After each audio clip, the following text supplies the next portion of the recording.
Hello, check, okay. Nabon na vin nila pa. Okay. Kipat diway te. Ang lut ho zo si pakai kristamin ka hin liam che ve. Dam dio kata sanin. Thelung sit salin kyam kadamin.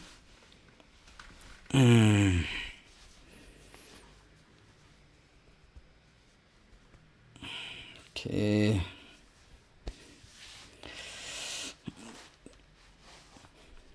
Tu nil hai sei diu hi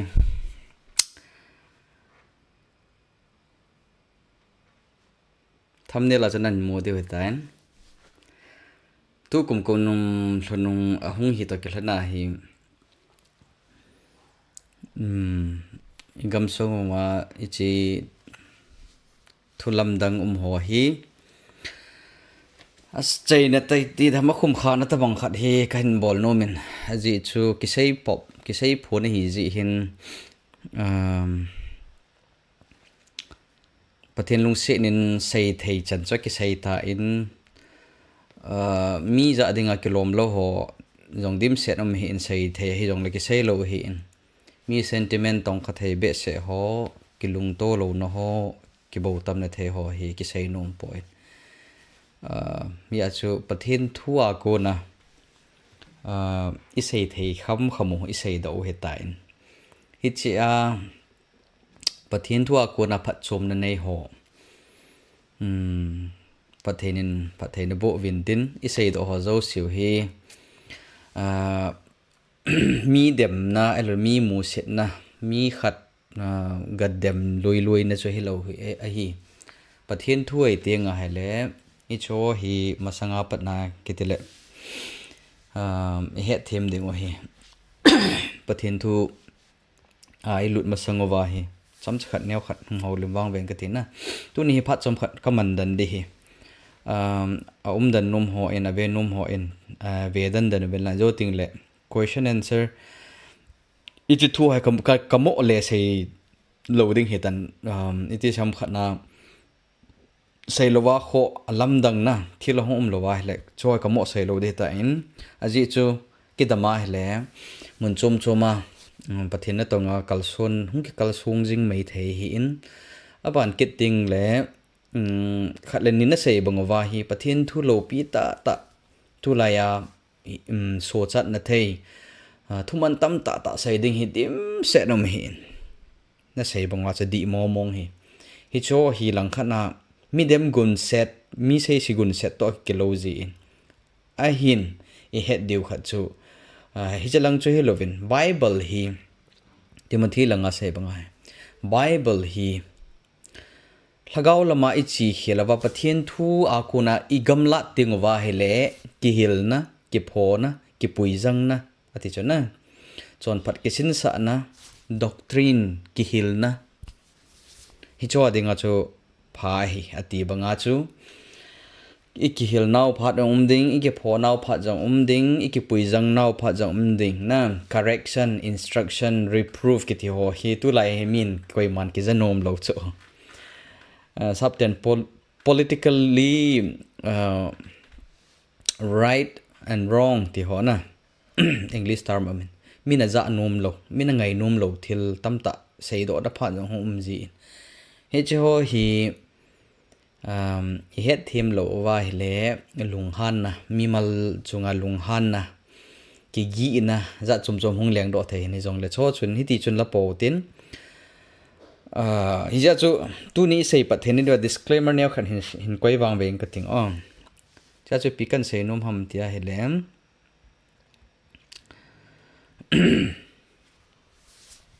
masanga ka sei jing ma bangwa hi GMFDI ministry hi dem na le sei shit na kabol a hi point bol jang ka bol kha pon ka sei kha pon a hin thilchi dan hung ki mo na thilchi dan a system pa hi hi chi hin ita san naw christian hi naw le ta san cha te hi naw ichan ham khan a hin to kha ja hi pakai su khat hi na Pakai su khat hi na le pathin thu hill teacher khat hi na hi hi cho hi sei lo the hi lo ja ka hin sei hi in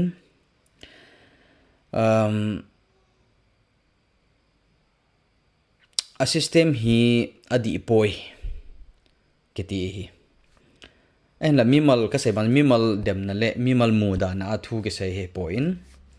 aban le gmf the ministry in atup chu nu lo pa lo na kong chat mo mi gol phalo hon pakaya hinna nei theina diwa ki ball ministry a hi kiti hi kin junga ke pa pi in mi jo sin ke pa pi win to sat thei chanai sat de to sat de wa hi ka support ni mi jo sin jong pa chat ding support ding kata sani ahin thu phun ki bol ho hiwa ko na hal na hung thlung ho hung do ho ta san ki bul phu na ho le hi chi movement hung hi igam sungwa chule inam sungwa a dan hi thildi thudi elo le thu ta hi poi ti hi ke mo dol le mitam ta mo dol hi pathen thua ko na zong evet na wa hi le a hi thei poi ti hi imo hi ja chu mi him khat hi na ta san nei khat hi na wa chu adi lo na le ipom lo no ho isei hi avelin sei kini mimal dam na le ministry dam na hi po in hi cha ko na thu phon hu pa thu ke phung pa khu na satai dem mo hi cha lai ka cho he them kin bin lang in chu kan sei chi no men aban tin le tunia chule ni pha bep hawang bugum them khat lo chang kha them khat in o hen he che lo chang ho he lo chang kha hoi ne ho bugum in ba ho he sentiment hoi to kha wa ilung nat kha wa la ngai dam kan thu me ama wang lo kha ini idam pi bangwa hi he che ka hin sei ji ho ka hin sei ding tu nia kan sei ding zo ho jong hi lhaga dam na nei thein divin pathen henga ka ta ben hi nang ho ka dem he point gmf da jong ka dem poi taw naw le na thil pha bol jong ka dem poi ka dem kha him poi ma wang thu phung hung pa wang hu pathen thu ta ke to lo zia aban ting le pathen ama ta hi loading akilan ho phot chet na aum zia chu hi che hi hung ki social ti dham na pau ham jeb ho zo hi za da me utin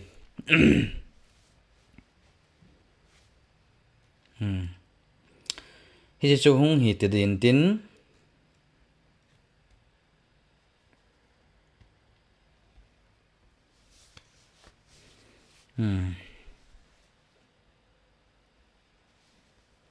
anh zo ting le na comment no hin veng ka ting aban ting le question answer bolding na dei ma yong le ne hin dong bin lang chi hin kapin theyam hin ve ta ding ka ting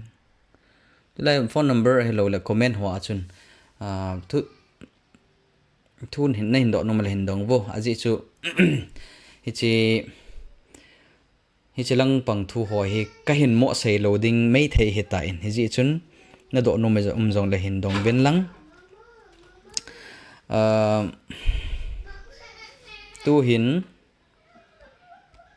ko kom la hin hung eo zap jong le nen he them ben lang tuin pathian thua na lut me yutin aban ting le khen bat sa nom khat le ni jong min jo kan bat sa ding hi in chamcha tu ni ai sei num pe nu je thamne la ka hin bat sa jong chu hoi jo ai ke hlan diu ham pathen le athu bible ik hlan ding ham ai lo vai le LHAGAO LAMDANG DOI LE AI hoi ke hlan ding ham tu ni hin ke hlan he te ichi thu kan sei hi imacha hello me the he kon khana ding he jong le mi mala dinga hoi ta ki chi ta thulu na ini ngai hi aban ting le ho bung hi han lang nam pi a he zong le hi chi zong hi applicable hi hoi zo akil han diu ham pathen zo akil han diu ham doi la ai LHAGAO LAMDANG thil ki dang dang hung so ho hi pathen ibelwa hi cho zo cho akil han diu ham hi chu he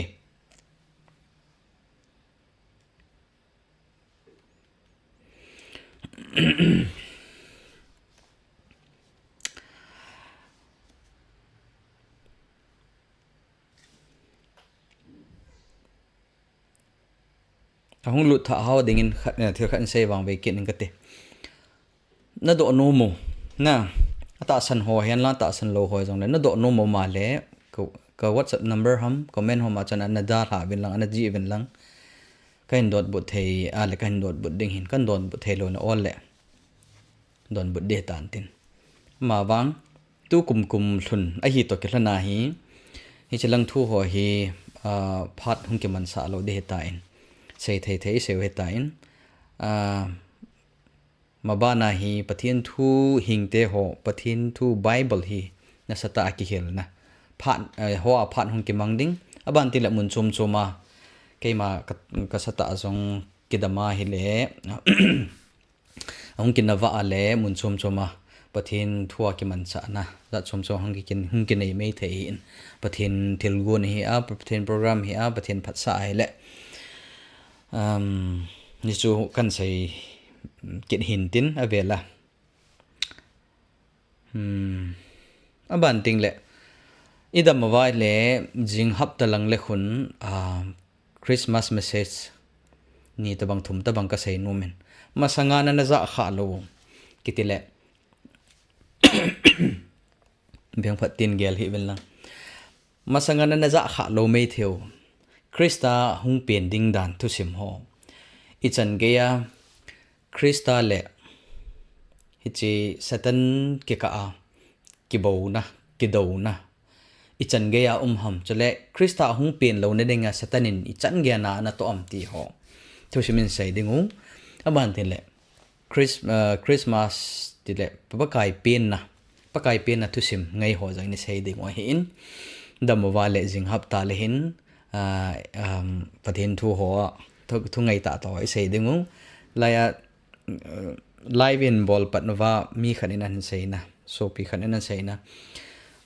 pathen thu lo pi man tam ta ho khang dong lang thu ho na hi chi henge thu man tam ta ho sei di tim set mi hi cho jong chen sei de tai ele tu na kan presenting hi ipat then ding ovin video chamcha khan hin that saying kate hi chia hi ki muthayam in trying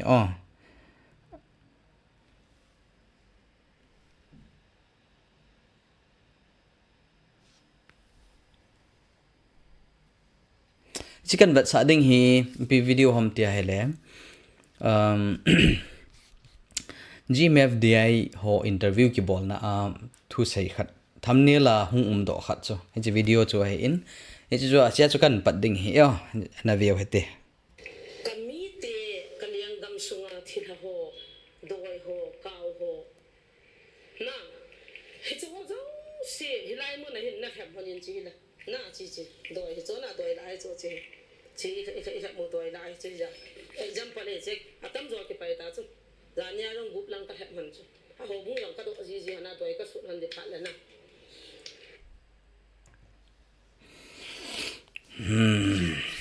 ale napan tau te chi video chen napan te diu tin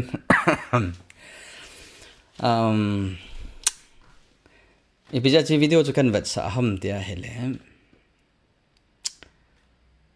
hi chi a doi la ai thu hung ke sai pa hi cham khat kan sai de hin ipui pa tevin pathen a ho lo lai wa chu doi la ai ana choi wa ana ke thoi wa hi chi si te gamla te cobru te ai la wa le tui kang te ipp te na hi cho hi anata sanoi ipija anata san hamatia hele pathin hing a het lo lai je we pathin hing an het lo ji wa che cho hi anata sanwa doi la aya na ki thoi wa doi la ai an choi we a hi a le ni chi a GMFDI ya proprietor nu te taute nulam kanulam hi na ama in hi cha a interview na a mi pi mu thei het theya hi chi hi ning kum chu bham kha chu hen alain mi pi mu theya pakai hla cha khanin na pathin in eung vilove tia pom khanin hi chi doi la ai thu asai he ka ngai tu te nga hele pathin ta san khat he le pathin thu hil khat hi na in kalung changana in aji chu hi chi doi la ai ho hi Christian i hung hi wa pa na in pai oi ta chu in dal ha oi ta chu ai le e chala ya a hin sei chu i tha ngai kit theu lega ngai kit na tin kami te kaliang gam sunga thila ho doi ho kau ho na he chu ho zo se hilai mo na hin na kham honin chi la na chi doi he cho na doi lai cho chi ita mo doi lai chi ja example le che atam zo ke pai ta chu zania long gup lang ka kham han chu a ho bung lang ka do ji na doi ka su han de pha la na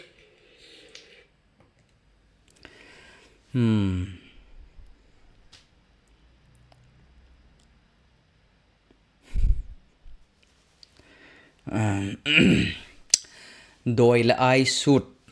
doi la ai hem izubi kitina doi la ai chung chang thu pu le pa chon dan ho hi ke jong chi chai in ka het pon a hin janila chun a het hem ding te se long ho ka dong le le in icha ko na imu theu i het theu chu khat le ni hin sein ka te ka gel do kham kham doi la ai suit thei doi la ai hem thei kiti chu koi ham ei pawa ne het novam ne het nova le comment a hin sei wo doi la ai sun thei doi la ai suit thei doi la ai hem thei kiti chu keima het chan le pathin thua ka mu do chan le pathin thu hil ho nina hil chana hi pastor evangelist hauna tong haula cha ho a hi po ve chutia ama ho cho hi lo wai la koi ham masang laya chu koi ati ji vam na doi kung pu doi kung pi ati ji vam na a he hon hin sei da divo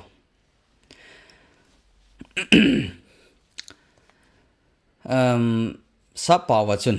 bible ku na imu jong na doi la ai doi choi doi la ai iti chu hi jingin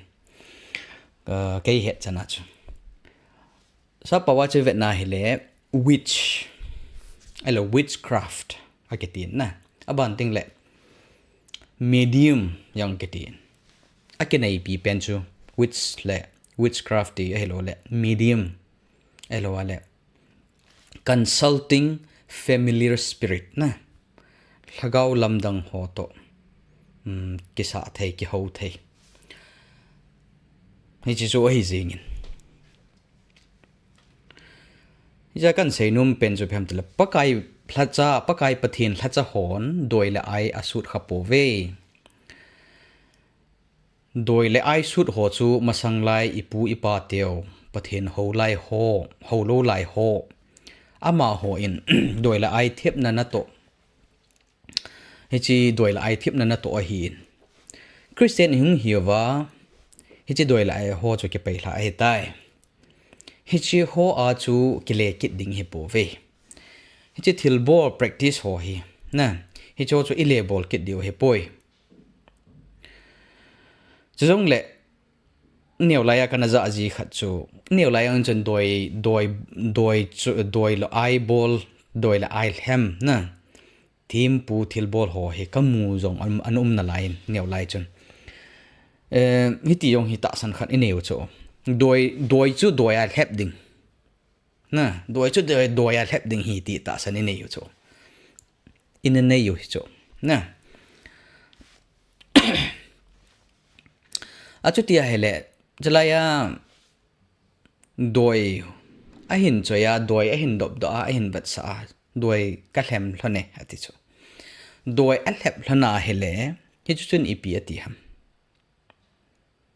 đôi choi bovin hi chi ho đôi bom đôi ke khi mama ipi le na aki hit ho chu al hep thei hi ja chu pastor evangelist ho na la cha ho na tong hon la bol lo al hep lo đôi ho chu al hep lo hi a chu con bol ham con al hep ham con sut ham na a sut al hem chu koi ham te la đôi choi ho chu na đôi choi ho bovin al hep thei hi pakai pathen la cha hon đôi al hep lâu lẹ hi je đôi hem chu koi ham chalaya zapi anga interview phong ta hong ki phong ama ina sai hi ja chana hi chu kan sai hi hi kan sai ji hin kanu lamin nei mo da hen lang ka sai pi nom pen chu enge ilungelo idi intentional na ingai to ho le ibol nom ho chu thil pha pathena tia offering ibol lo hin lung thing san ai bol lo yong hi mei the ilung thim mo chu pathen he nai lung thim tho ne ya ibol lo ham lung thim thing ta pathena ibol ham chu pathen he nai ka sei nom pen chu bi ham ti le hi chi doi ho doi la ai ho ta sana doi la ai ho suit na hlema ai lovale hi chi LHAGAO LAMDANG Sapten familiar spirit ati ho hi chu ho hi ti sei da hi chu bola pathen I ho phat hi ta lo hi chi na bol khila ne het lowa na bol he la pathen na ngai dam ding hi hena sa a pathen do na bola hi lawang pathen na ngai dam lo ding hi chi hi ka ngai lu ja ka sei hi ka ngai lu ja ka sei pi na hi ve so pite ho lungnat na lunghan na nei hi ven lang pathen tu hil pathen thu sei khat ka hi ja ka sei de dol ibija ka sei ham ka ngai lu ja ka sei thu sim khat en sei nge a koi ko ya ding pathen tu sei america ga ma pathen tu sei khat hin hoina thu sei ding ni khat na hin sunday ni khat hin pathen thu sei ki gon hi le hobung lam kai ho chun pathen tu sei ding pa ko ma chun tu ni hi america president pa hong ke khom ding hi hoina aung ke khop ding ji hin na tu sei ne khat ching thei a hang ti pi ven hi ai le aman jong president pa lo long ke khom ding ten pathen thuan sei tan president pa ma sanga hong atawin at sei hong ding don an sei time tu nia hi president pa hi han lang ko hi jong le president pa nang jong na pin tha lawa krista na nei lawa a hi le na so chat lo ding hi atelam yo si chu kilip la lau ta na president pa long hi ta sei jing chu ati ai le ki khen hin pathen tu sei pa ko ma chun president pa chu jang ken hung zalin ahung in akom hung thun ta hin ai ke mai tu hon a khun che be boin pathen tu sei pa ko ma chun che be boin nang bo e ngai lu na hi ati ne ja pathen tu sei ho hin mai pha velowa pathenin asei nom ho mi angai lu na a pho a je ma asu di a hilla a hi ti nga hele ngai lu nai hot na he poi ya chu kanula ma ding hi hanlang a koi ko ya de hi jong le hi chi doi la I hope choya doi la I ho suna hlema pu chon pa chon ida ha sa ho zui ki na pathin na eto hi pathin mit mwa dinga thet ta a hi zo bove inga o ngai hi cho hi ida la o ngai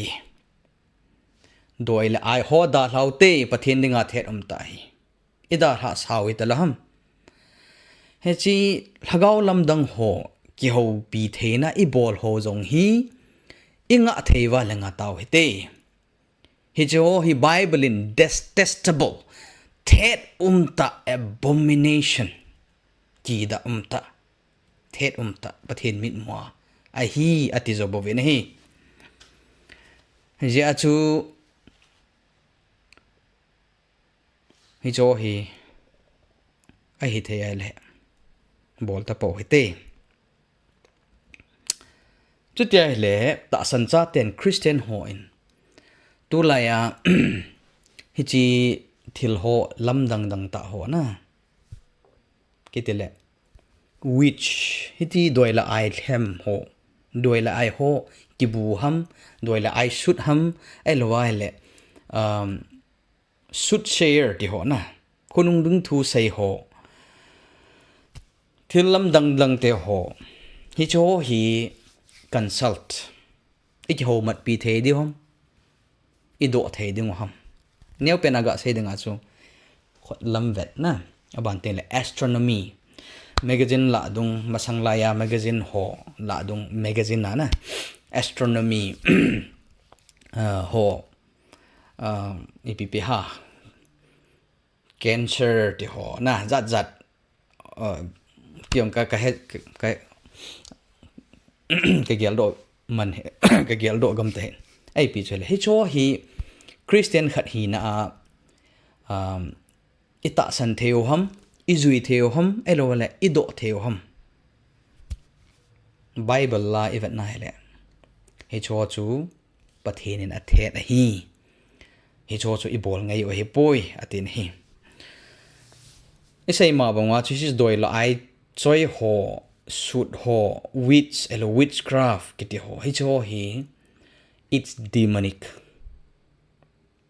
really very very demonic.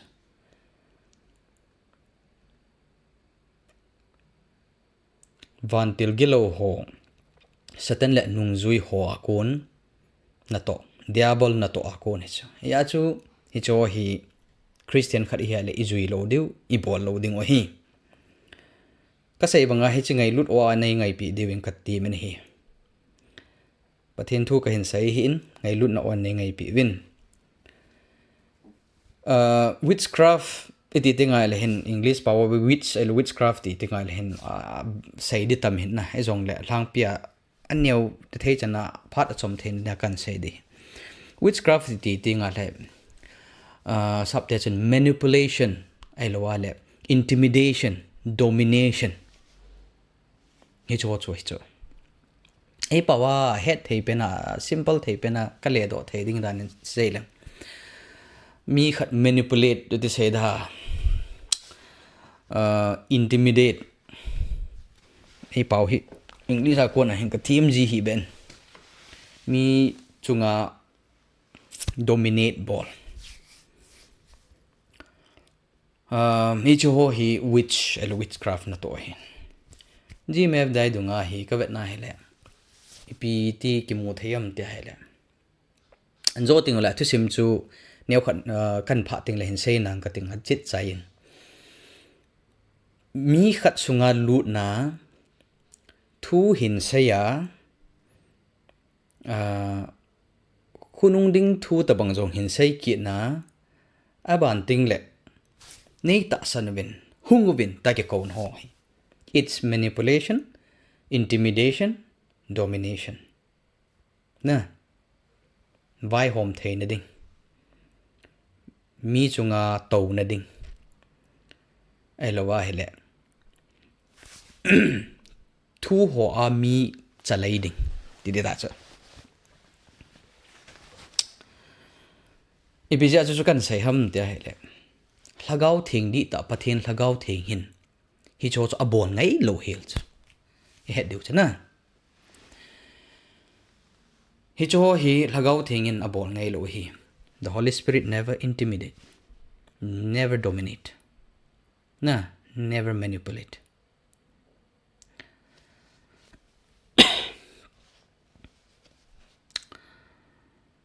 Thing ta say dinga chu lhagau ga hola akhat chu piham tele self control chu na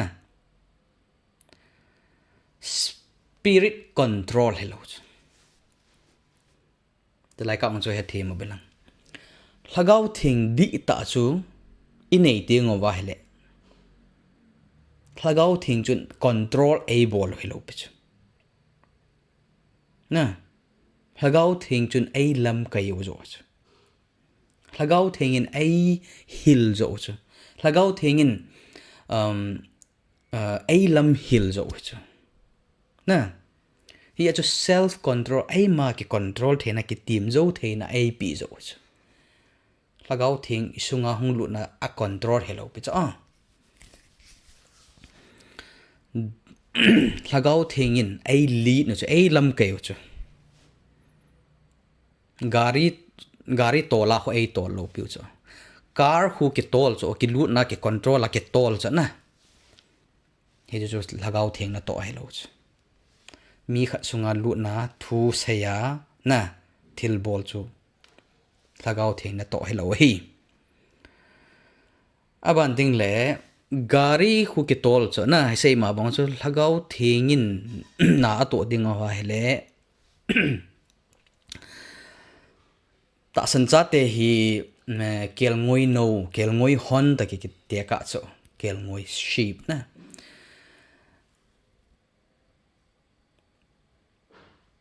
lhagau di lo chun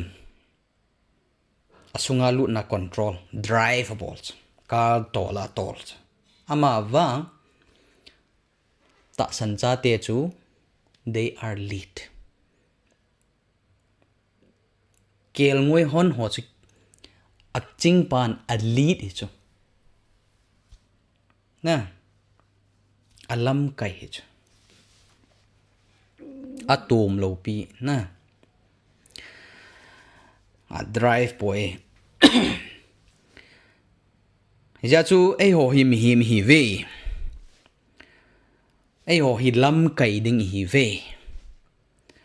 asunga lu na gari tola ei tol de ei control de hi poi ti pa chu kan se no me ja chu witchcraft ke ta doi le ai thu ho hi pathen thu hil Christianity a pathen thu hil Bible thu hil to ke to bolo khat chu sunga lu ding control ding drive ding khat chu lhagau thengin alam kai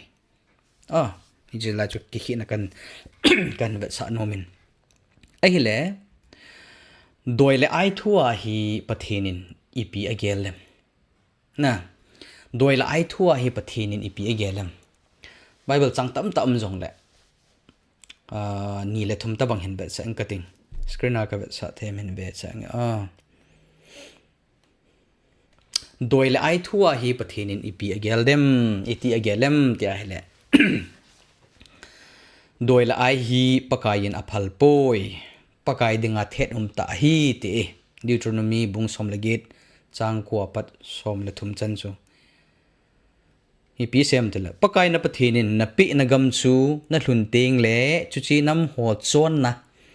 thet ta ho chu bol dinga na ki them chu lo hel ding a hi na la over acha pa ham a hilo le acha nu ham mai pal gal kai sa a hilo le ai him mangcha gao thu sei lamdang na gao thu lamdang ho thu sei mit phel doi mangcha ai lo le doi choi ai lo le mi him thei lhagau bu to kizol lhagau bu to ki ho thei kizol ke ti ho doi ai thêm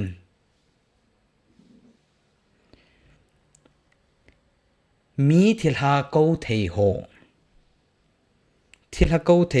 mi thilha câu thei ho chu na la ova na la ova lo be ding a hi Deuteronomy bung som le get chung chung ka sem he Bible venum hon ana ve ven lang aji chu hi chi thil ho bol zo si chu pakai dinga thet ta hin chule hi chi thet ta ho ji a hi pakai na pathenun na ang sungu wa ko na ama ho ano do a hi nang ma pakai na pathen ang sunga phacham kim na hi ding hi hi chu Deuteronomy bung som le get chung isim naw hen DOI LE AI hi sa pawa which elo le medium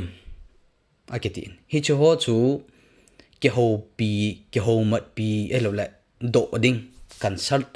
bolo ding hi ati koi zo do ding ham pathen zo do ding hoi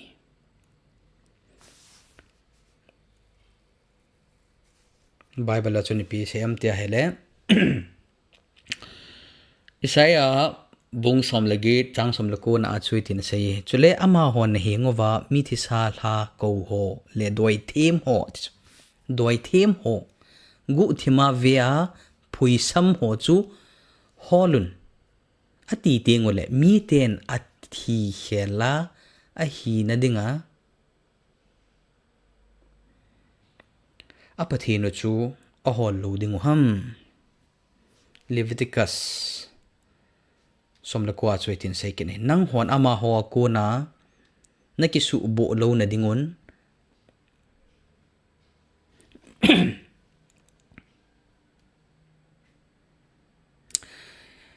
zil ha ko mang cha ho ngai sang hi un chule doi them ho zong hol hi un keima pakai na bathinu chu ka hi atin he pathen zo dangotin DOI LE AI lang ho hin zui po tin bol po hite pathen thu nei helo hi aban kit tingala pathen gam hichi DOI LE AI practice ho bol ho ta san ho hi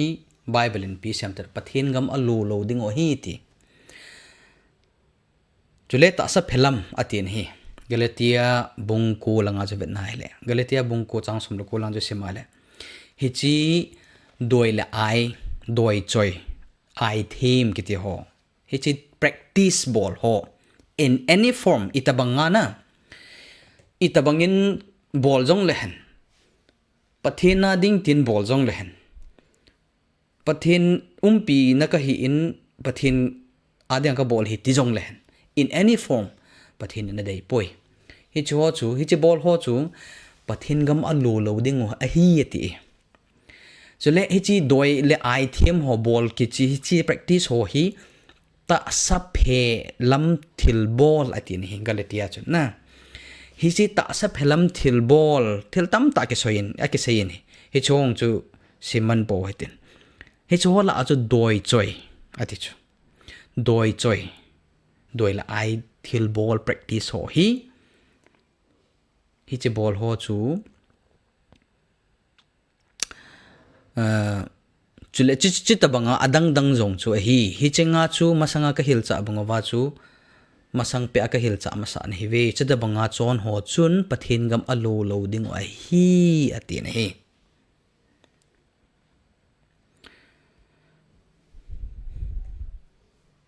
tizat ta chu lhagao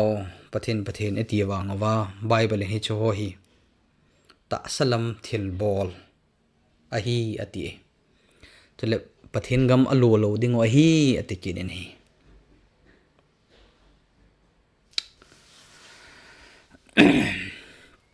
tu hin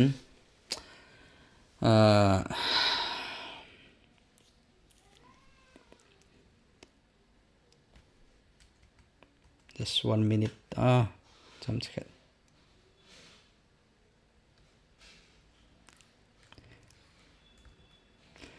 okay continue to deal te so pete ho it's a everlasting gospel ministry in a ball ho hi na dei wa le tau na le support na the na hin support de win pakai min ka hin ti mi idam wa le tu ma bana hi video phata ta ho hong ke ball ding hin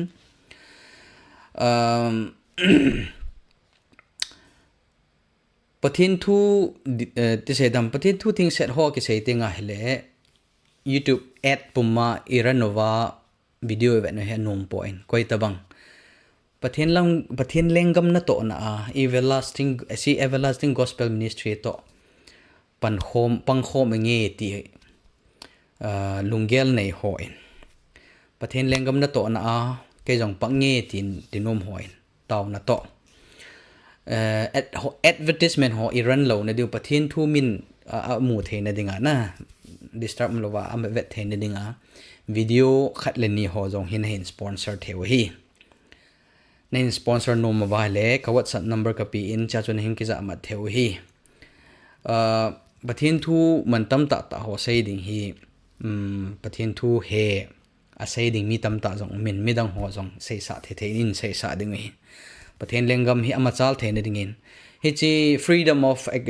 media freedom in ho jong hi swat ta lo ding hi igam sung ho ibat na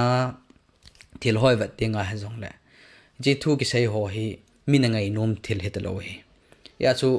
YouTube channel hong ke kha thei video hong ke la do thei video limit hum ho strike hong ke ball ho jong khat la ni hong tan is ho za hi ni cho hi me cha hi nai po in government in dan hin sim do tenga hele hong hi thelo na phat hom de hin ya chu non jong pathen lengam na to nan pan la nom ba le ne hin contact theo hi ju kan se wang ve nom hin tin abana na chiu tin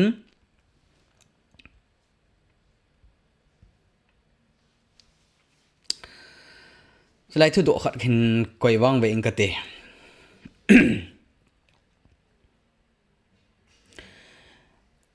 hết ta bằng ta gospel ministry khát đầy ta cái tệ lệ thil pha ball lên ta khát này họ inam sunga dengan na thil pha cái tệ lệ nó lâu pa lâu na kong chat mo ho cái tệ lệ đi bukim lâu ho ngày lút na nay ta cái sa na mun khat hin ai pi tia hele hi chi siwa ko pru ke tyo lhagao lamdang ho hi ki phung thei ham chi hin lungel lawan om kha ding ka ta sanin ipija ha chalai mun hoi hung ke phung thei ham atia hele azi chu they are given access hi ju lhagao lamdang ho ko pru keti ho shiva keti ho tui kang na tivam ipp na tivam hi cho chu ipj ahung ki phung thei ham hi cho chu koi ho hi wam bible chu vet na hele hi cho hi diabol thil ho ai ti chu thil ha ti denga le mi athi ho tha helovin vana satan hung ke nol ha ama to hung gilhon van til gilo ho ama nungjui ho millions of angels ama to hung gilhon la ho ke chep nai chu ya chu ama ho hi ipiti a laimun ha hung ke phung theu ham ati hala they are given access alu theina diu kot ke hon pi chu hi chan na hei me lo diu khat ka dei chu pham te le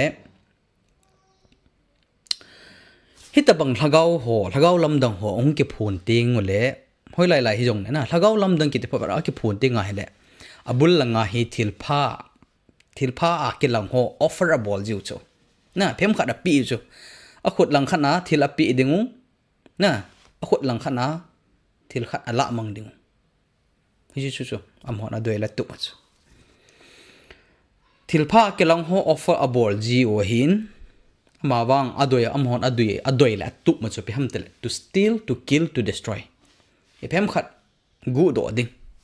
phem khat su sit ding tha ding le su mang ding man tha sa ding ti chu ya he ka ki chat ta khat chu pe ham tel lai mona ke khom ho pathin thua ko nin na gamla ta ve ti hi polanga amhon kam mu chu ngai lu na zala kan sai kit ni pathen thua kon anasata na gam mango ka kimui na hi enge pathen thu na simo cho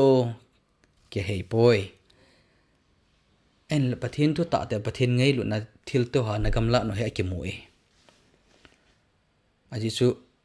na testimony ho na to say ho ako na hi ki sai hi na ho judge na no ho judgmental hi na ki sai he point ngai lu na zala kam mu dol kan sai ho ya chu ichil hagaw lamdang ho hin thil pha kilang ho khunung ding thu thil sei ham material blessing ham alo hale biam khat na they offer ya chu akhut lang khana thilapia akhut lang khana thil ala mang chananga ko na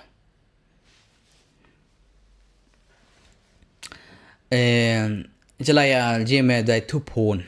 gme de ministry thu ka sai po thu phone hum pa kan sai gme de thu phone hum pat na thu sim neu khat ana sai wate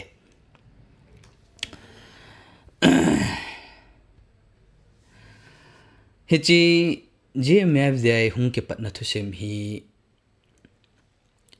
I het so ke ta bang o hetain at hichi thu phone hum ke pat na hi golhang robert hi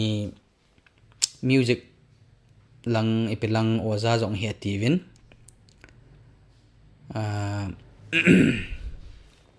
thu ka khola interview ho ka na thu ka khol dung zuya chaka ka het dung zui chen sei ta dile oza hi in music theme la theme hi in jmfd mana ho ama ho hi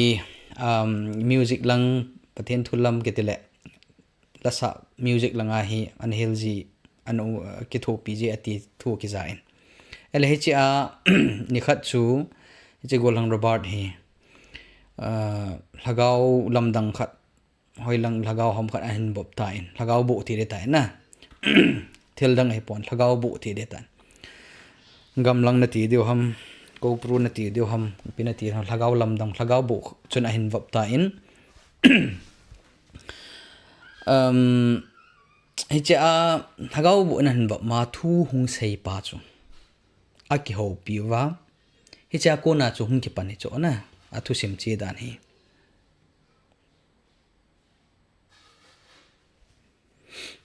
lhagaw hung lut ta chun nulam ho le ato khom pi ho ta chun ki ho wa thil so ding ho an sei do ta chu thil hung hlung ding ho na thil za za han sei ta chu to hi ido the ki no kha chu phem te le hichi khunung ding thu hin sei do a hung di a hele hichu pathen hello dam ti ta chu na ibui nau chu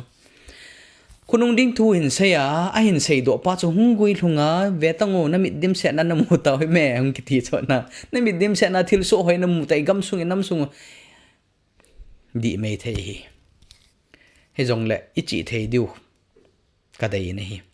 hichi ta san lai wa ka hin sei be num hi hoi tan ngai ven lang hitia lhagaw hung lut ela lhagaw lamdang mi hin bo ma mi sunga hung lut lhagaw to mi him na medium which na hi mai the medium jong na hi mai the mi mai ong na hi mai the pastor evangelist jong na hi mai the koi na hi mai the cho priest jong na hi mai the na thiam bun ai wanga kan sei nom chu phem te la hichel lhagaw lamdang ho to hung ki ho thei na hi ipiketi am te a hele sa pawa chu spiritism ke ti na spiritism ti tinga hele thil ha to ki ho thei na lhagaw spiritual realms lang ho to ki ho thei na pa chu spiritism aketin hi ai le hitia robert chunga hung lut lhagaw to ki ho thei na spiritism hi bible ni piti sem anaveta diu hite danbu som legit na achoi vet na hele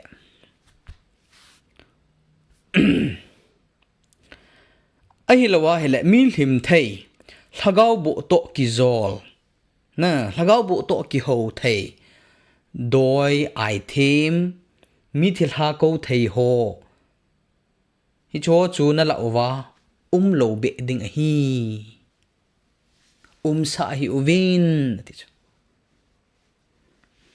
hi chi thil bol ho zo si chu pakai dinga thet ta hi hi azu pakai na ang sunga kon anno do hi ti chu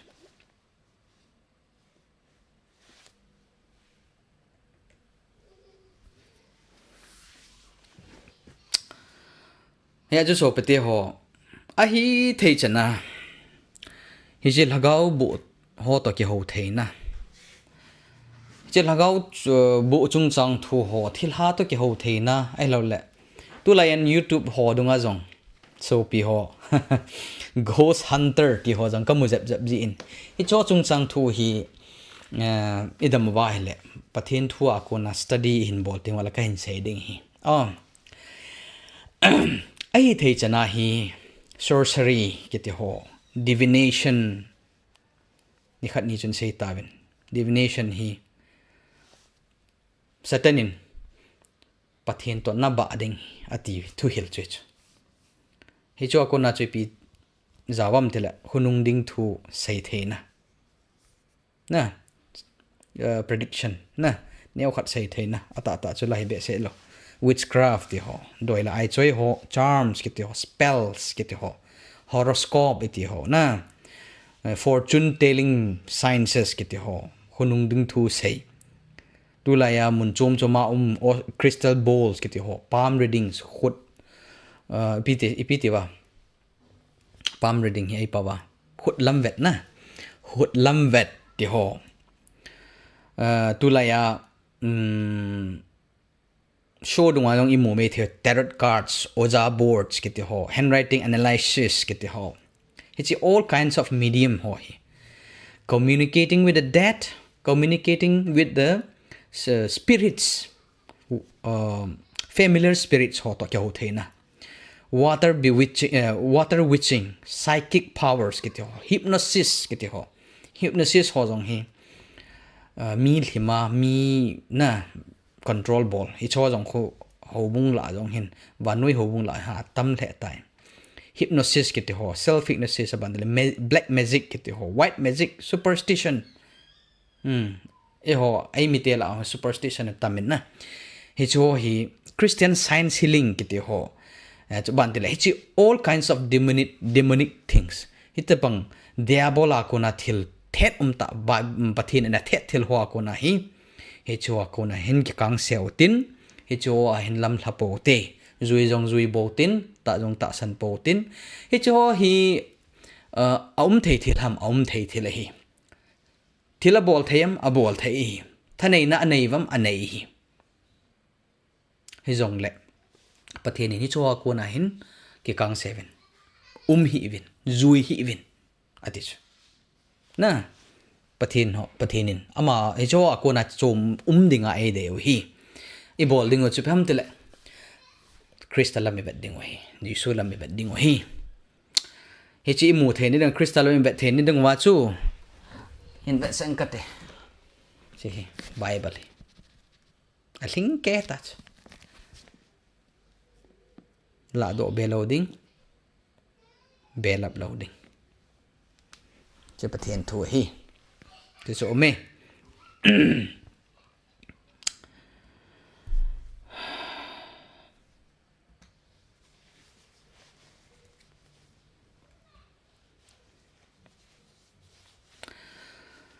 ai lẽ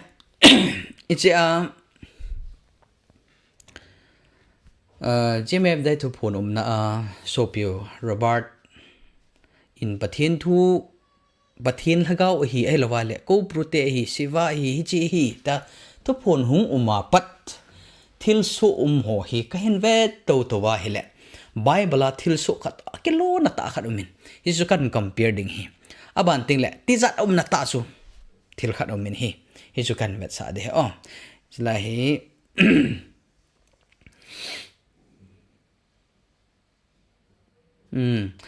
solcha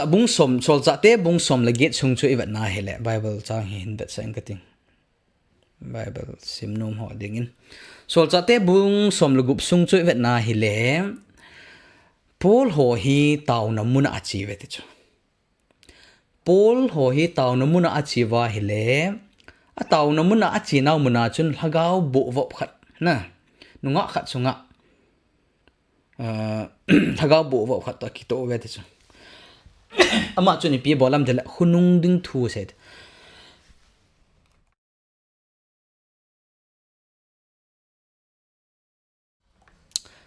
ama chun khunung thu so ding asai jin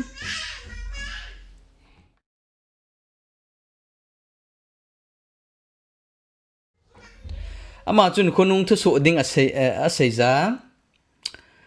Pakai te le a manager na hechi biham te le hechi lagao bo vop nu hin khunung ding thu asai zia a manager ho hin business a bol ta cho khunung ding thu saya sai di te nga hele mo chu profit na mo da business less lane ta cho hiti chinu chuni pian sei do ham tela kidang ta kha chu pol ho cha zui le te cho abu zui le len hi le hi chun ama ho hi pathen su te hi ve so cha na lampi na hung hi lo a hi tin asam le te cho asam sam jin te cho na kidang ta kha cha hi je lagao bo chun thu di he cho lagao bo ho setan ho lagao gelo ho diabol ho hi amot na mo ding in gel hi tung angola ngol ding he gel hi tung ama hoi kum sang ane hing he ta chme pathen hi na he nu na ado wang wa pathen ta sanwa ki thing lul hiu chu amode do ngai to hi tung ama nu chun chutia chu ni tam ta bol he ti chu ni khotam ta phat sot pi na a hin pol alung phamoi te chu ja chun pol alung phamo in lagao phalo chu ni menu a kun chen ano do ta na hi le a pot jing ta ni adam ta ni ni menu cha dam thing ta ni le hi che manager ho chan a head do phat na wa chu lung hang wa ta cha lung hang wa kot la donga hapui lu na wa thu ta na wa a zona chu a vo wa na vo kita vo a zela ko ye chu ni chu he bible a thil so chu ai le jmf de lagao thu phun a hi ta ho ta san na athu sim he ahung ke hlan na le ti zat ahung na ichi hil na pau hi kan sei no me cha ko nai hoi tan na ngai ven lang Philippines chu pol ho chu taw no mana chu hi jmf de thu phun na mun jong hi taw na mun iti ve ai le icha Philippines nu menu thu hin sei nu khunung ding thu sei nu chu lagao ven avop he chu lagao lamdang khan avop jmf de muna pa jong hin lagao ven avop he chu na ji chu inom so ke ve ai le Philippines nu yong chun khunung ding thu so ding sei he chu ai le jmf de a jong chun ku ki te ding khunung thu so ding ho sei he chu na ai le Philippines nu chun apakai te lam kai ho aphat chum sa le te chu jmf de nei ho jong aphat chum sa le he chi hi mi zo se imu so kevin he so keve ele thu ta them khat aphong do ve he chi lagao bo wop nu chen pi sem so chat na lampi na hung hilu a hi ati chu he chi so sol cha te ni adia pole silas na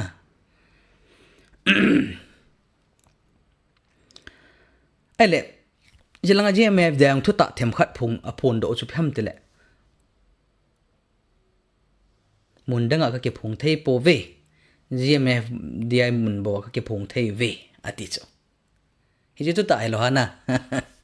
thu ta hi chu ni pizza ni chum hon lu theina kot hon piu chala na mun danga chu kot ke hon pi lo chu ele sol Philippines langa chu sol cha pol chu alung phamo in lagao vop chu ano do ati chu ano do ta chu jmf de wanga chu chila hi ta cha boina ichi khil naw cha lung phamo povin so jong I social povin no jong I no do povin LHAGAO to say hi chi LHAGAO in thu a hin sei chu I hol be na I hol be ingei num be chu aban kila Philippines chu LHAGAO bo pakai te phat chum na bei jo pitinam jala a manager ho chu a phat chum na hung bei ta chu lung hango ta chu ipi bol wa sol cha te ni chu thu tan na apu yowa ama do na a thu tan wa a vo over song kola koyo ta chu ale gmf de ya ho ni bol khilu chu pem de thu phone a umbe che in LHAGAO chu a cheng dan tan a hung jing ji in aji chu ne het chit di wa ka dei chu ani ne hi LHAGAO vo pe chu LHAGAO lamdang abula yong chu ngai to tong ko bru siwa ke to chu LHAGAO pham sol cha hona no do wa ei hon ei koi dan chu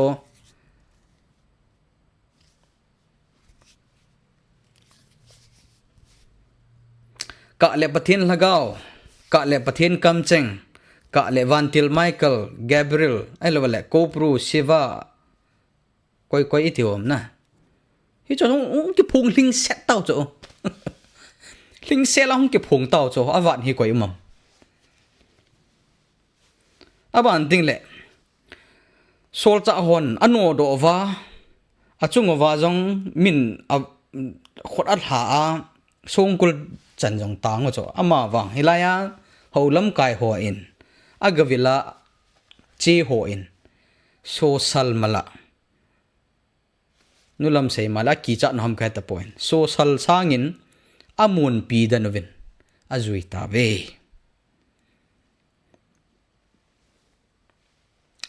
hi chu he ki khi naw hi so pte ho pathen thu to hong ki khi ji na ichi hil na ichi leng ji na ho na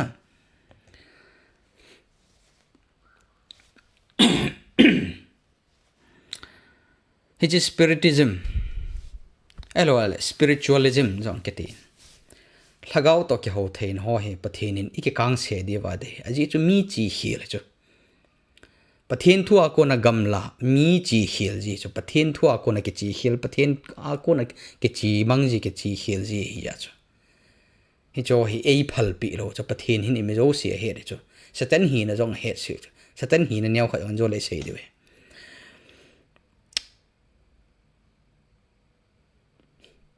cả thinh lệ rồi là bài GMF đây nung duy tạ sân hoàn in xấu gì vậy nó không ăn nó không nô độ tâm thì hóa xây in à kiếm tạ bé hắn nông kinh nô độ là phải đi à bà không kinh nô độ dùng là nấy bol trả điều bộ cho Philippines bằng ngày chỉ là cao rồi kinh nô nó kinh nô độ biểu lệ ai nấy chịu nị mê theo rồi mà nấy điện lị mê theo na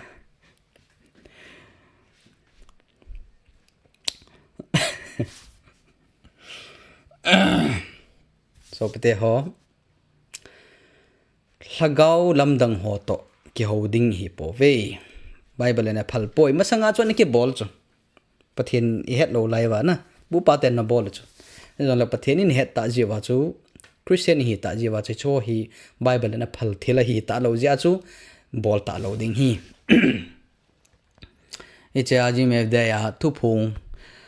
ko brute hong ki phone ta siwa hong ki phone ta jong le ino do dingo tu kal hi cho chu ikilam hil sa lo diu chu aji chu pol hong chen ni che LHAGAO lamdang chun pol ho chu e amo ho chung chang chu ata sei chu amo hi pathen sol cha hi mo hin hu hing na thu lampi na hil diu e adi chu ai wa pol ho chen e chinu hi pathen na kon he pathen thu hil he elo le tunia siwa ko bro hoi se bang ana amo hin chu hi chinu chu azui lo pi chu chinu cha ki pun sa jing lo pi chu anno do pi la hung boi le chu na gam sunga chu thuno thu cho bo ne cho no ni hi ve ta tunia ka thu se ong hi ni cho no thu boi na same he lo le thuno bola nei ngai to chu to ai hi he jong le so pi te ho avela ka sei ki chu ichi hi le chu GMF de ai taw na imanu nampi dinga e taw chu di chu hizong le ichi khil naw tu nya ka sei pi na hevin koi hizong lo namin wa pha ngai poi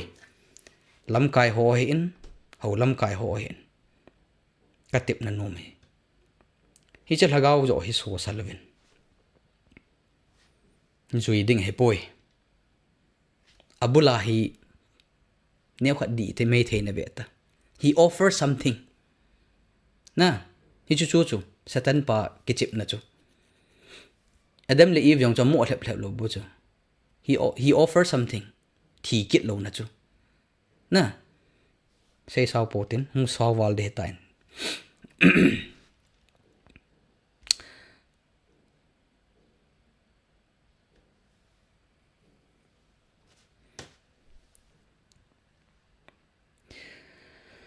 ja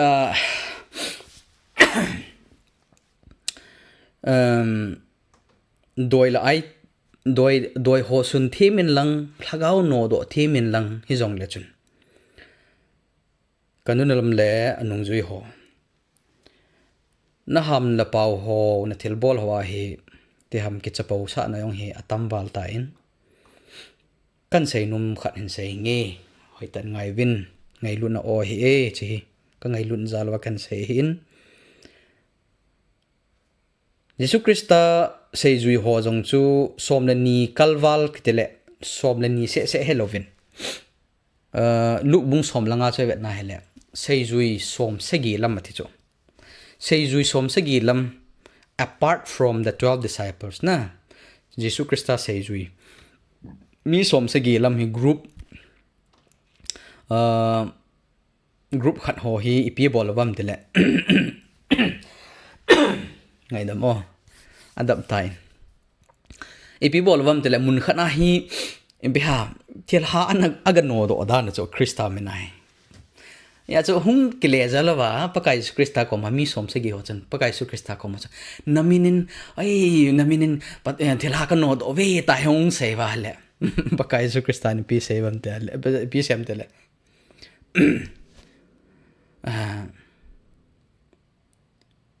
lagau bu no da theu na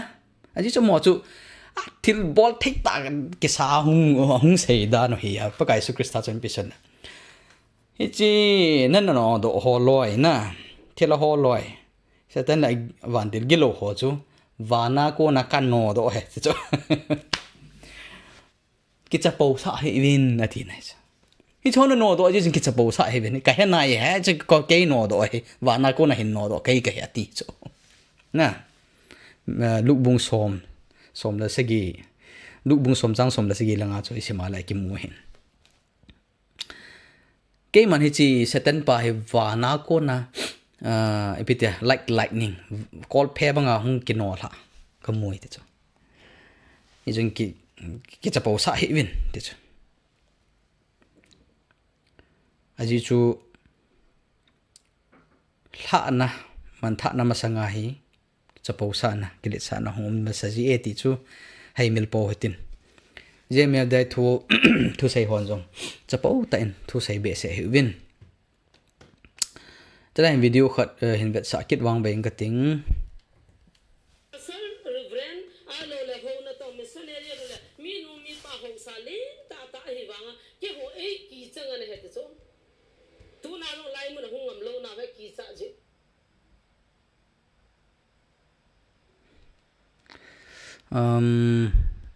hoi ta ki sa then dengin bol ket tring kate che chu mai sa e ki cha ve nai le e ki cha ho ko ma chi ti ki phon dam za the na mo asal reverend alo le ho na to missionary le mi nu mi pa ho sa le ta hi wanga ke ho e ki chang an he te so tu na no lai mu na hung am lo na ve ki cha je che chu mai sa e ki cha ve nai le e ki cha ho ko ma chi ti ki phon dam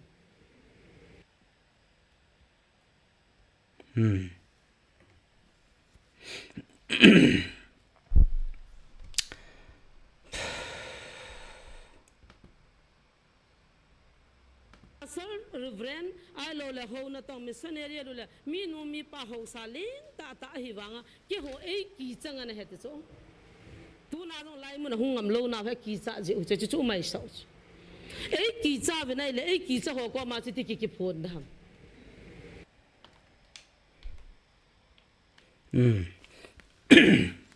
hầu là cho họ Pakai là cho họ nó kỳ chặt nó bông ấy kỳ chặt nó hay tiền nó kỳ chặt nó bông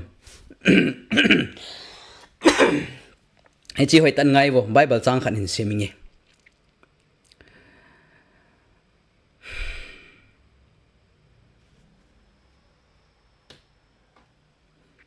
Bible chân hết tiền xây lúc bung som trang som le xây som le aban lang chu sim an zo thu sim ka sei thu sim ta chong ki bang bang he hong ki lon hin ba Bible sang aban chu vet na hele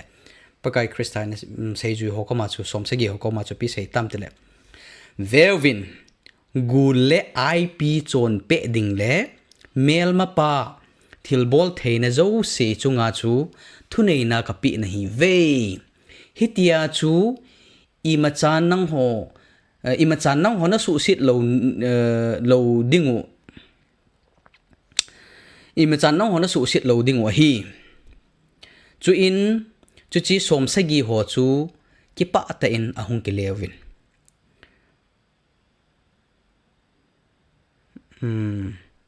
okay chalai chu hetai ya chu iki koi ma chon aki cha jong chu hidi phone ten na pathen thu di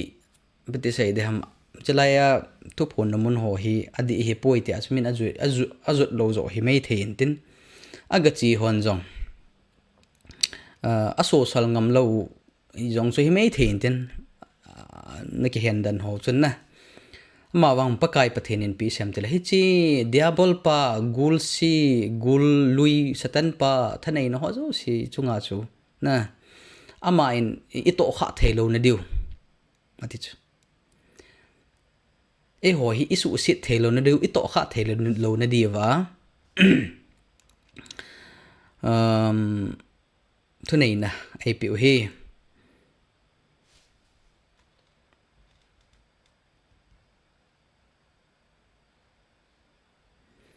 ama wang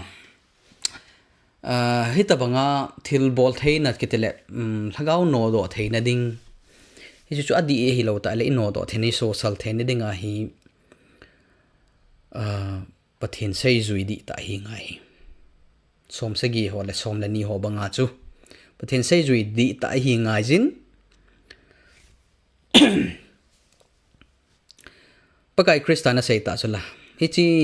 serpents gul ho scorpion ho na hi cho chunga satan le diabol ho chunga na thanei theine ding le igal miu satan pa gilo pa chunga dinga thanei na epi oi tai chu ama wang ahin khu Krista adinga kipit heng sel ho adinga chu chi ya chu sei zui ni hi ngai chu ita bang thil bol theine dinga chu ya he ka sei pi jivin a hin dong ji hin chou ji hon pathen pha sa a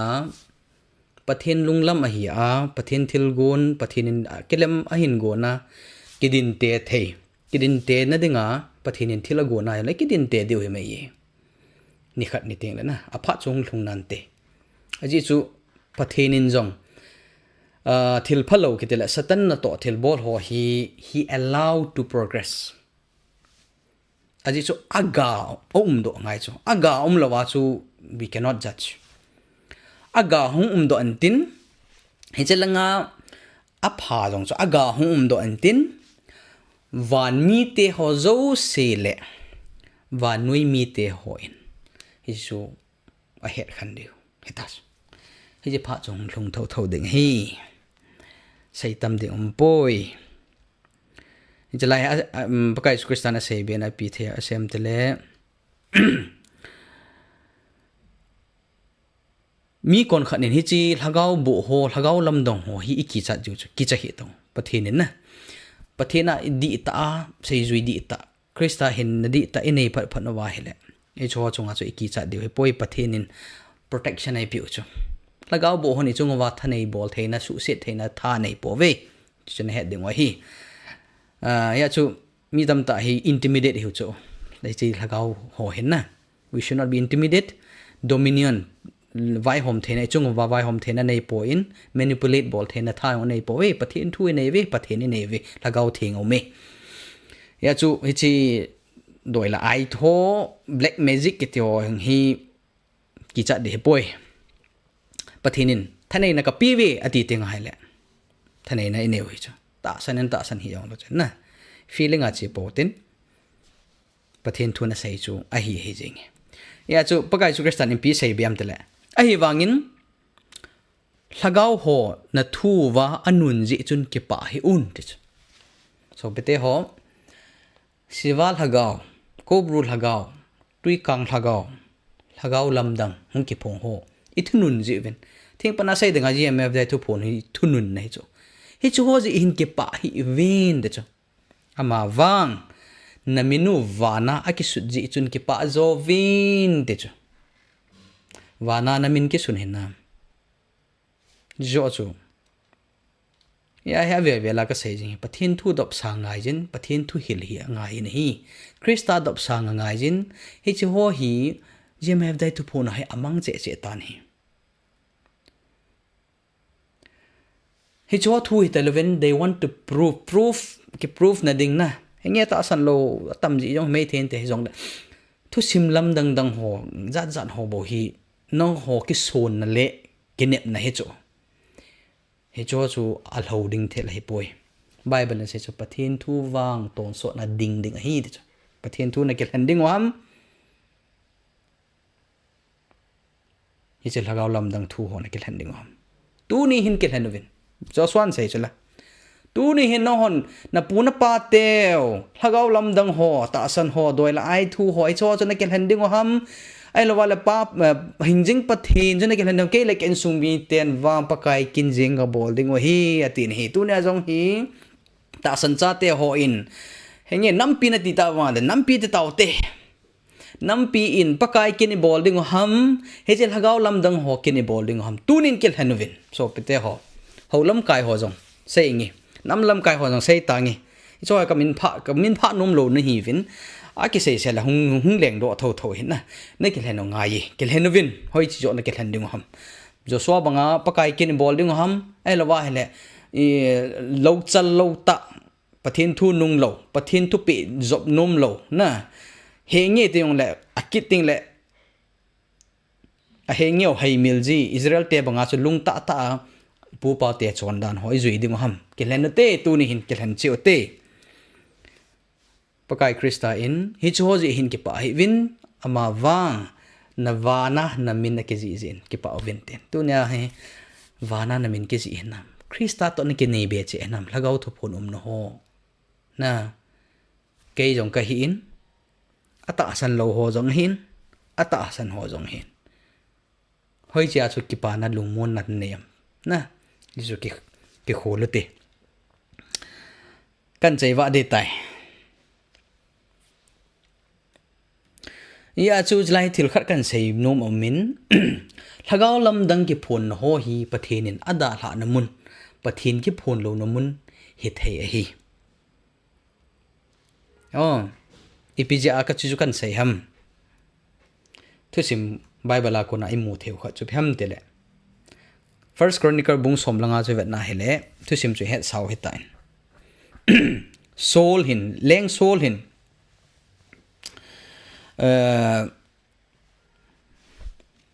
leng soul hi ipija thi ham tia hele pathin thu oilo pathin thu dowa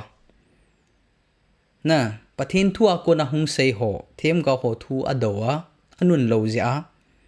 hi chu ba na ama in pathin thu ta sana zui ta sanga medium etio which etio doi la ai doi kumpi azot eta cho azut na jong hi ipiza azut ham etia hele pathin hin ama ko ma hi thu phon ta lo kela ta lo cho pathin hung ke phon na ji pathin o jong aza ta lo he chi pathin them gao hung sei ji samuel them gao jong chu thi ta cho a thi ta pha na chu samuel them gao jong hung ta lo aban ting le pathen jong ama ko ma ke phung talo ya chu pathen thu nung le nun lo ta chu pathen chu ki tha lo ta chu ai vel vela thu na pathen na sai ho hi mi himin thu angai lo wa ai vel vela ta hi tol hanga a vel vela hung se jing pathen hello chu pathen hi piti se dam neu cha khana ibol ji pau hi bol khel ta oi bol khel ka sa dan kin piti na gelwam bol khelo hi ya chu pathen ama koma akela ta lo ja chu na thu sei ta lo ja chu thi sem mel them ga chu athi ma sang chu a sei chin ta cha ama wa athi kit tan hele upai nei ta lo ji chun hoya chi ta pathen adal ha ta ji a chu pathen ki phun ta lo ja chu medium he chi them ga hlem nu na loi kumpi koma cha chi tan hele LHAGAO LAMDANG mu thei LHAGAO LAMDANG khat van til gilo ho in Samuel them gau Samuel mela kilangin ahung kilain athi na ding pronounce apong lo ta ni ajing na khon the tai hija ka sei num khat hung na deu jong le hin sing ka ting ichia hichi medium ho mi tam ta Israel gam sunga hi cho pathen ho na gam pathen mi la cho na tu nya ong hi ho la cho ti na ta cho ya chu sol lengpa in mi tam ta ana tha ai mo cho ana su mang hi cho ana dal mang ana tha na su mang hi cho ai wa khat se na hoi cho na ai ho Christian ni hung hiu hi chi doi la ai phel them ho ai doi ai them ki te ho hi amangam tabang hitain na Christian hi na kum zakhat hung wal tain hi cho hi a lo tabang amang tabang hitan a hin la tu nya hi mun khana ine wi nei wang se ta hi we wang se ta sol leng pa bang hin ho lam kai zat chom hon cho i bel ki noi ting pa na ka se iwang phat ne dio iwang sin dio phai tan ki gel phau te so pete ho pule pa te ho nu le pa za ta te hon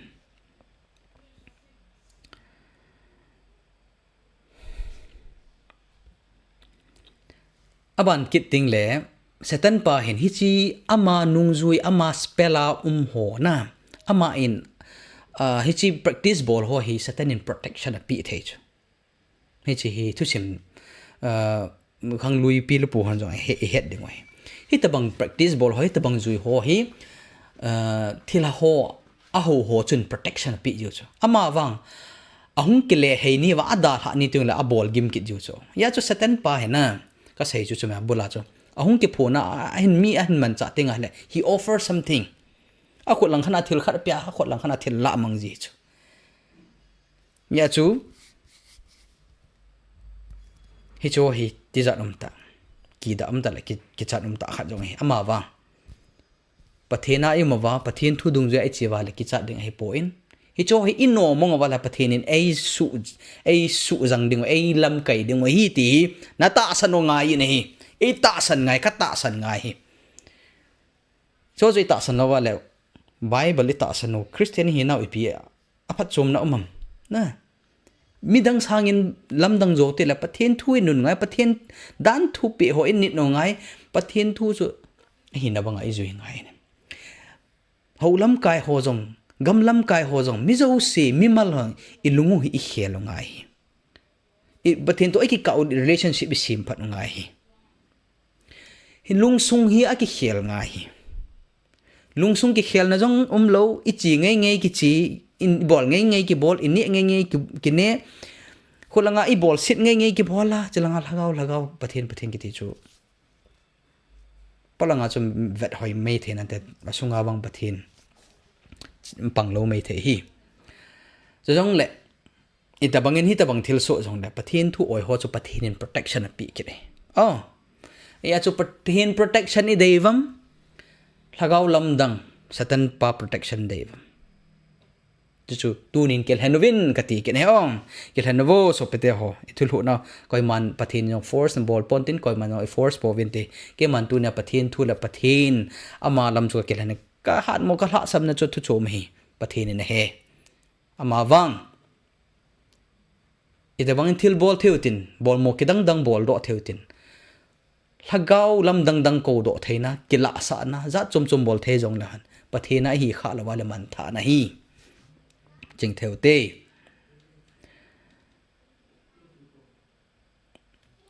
hung saw wal tam kan nga de ta e nga jing tang pungza chita ai spuni lang ling tain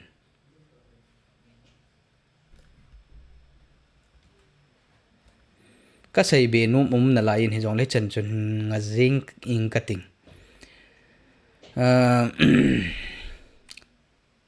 sil khat sei nge echi video ma sa ka sei khat divination hi ka hin sei ta in Greek mythology a hi echi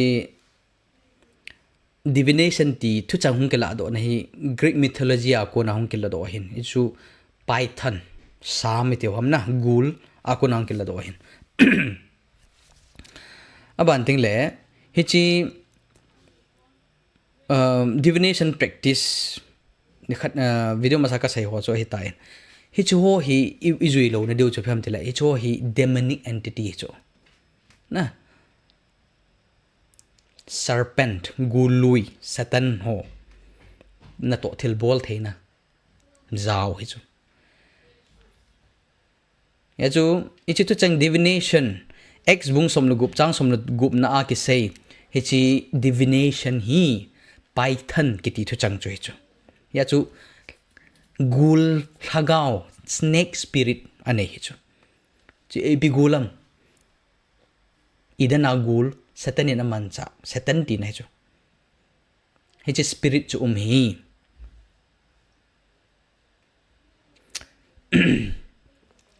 hi chu hi chi satan LHAGAO a ko na chu Philippines yong chun na Philippines yong chun thu asai the chu alo hin na chu ipiji ham hi chi prediction thil hung lung ding ho asai the na pa ji chu hunung ding he dana hung kelan ji chu he nge video ma sang ka sai ta chu mf dai thu phone hung pa hi he chi Philippines LHAGAO bo nu to ki to chan na chu pham tile she can predict to some extent neu khara sei do the chu ai wanga te sei da saw lo chu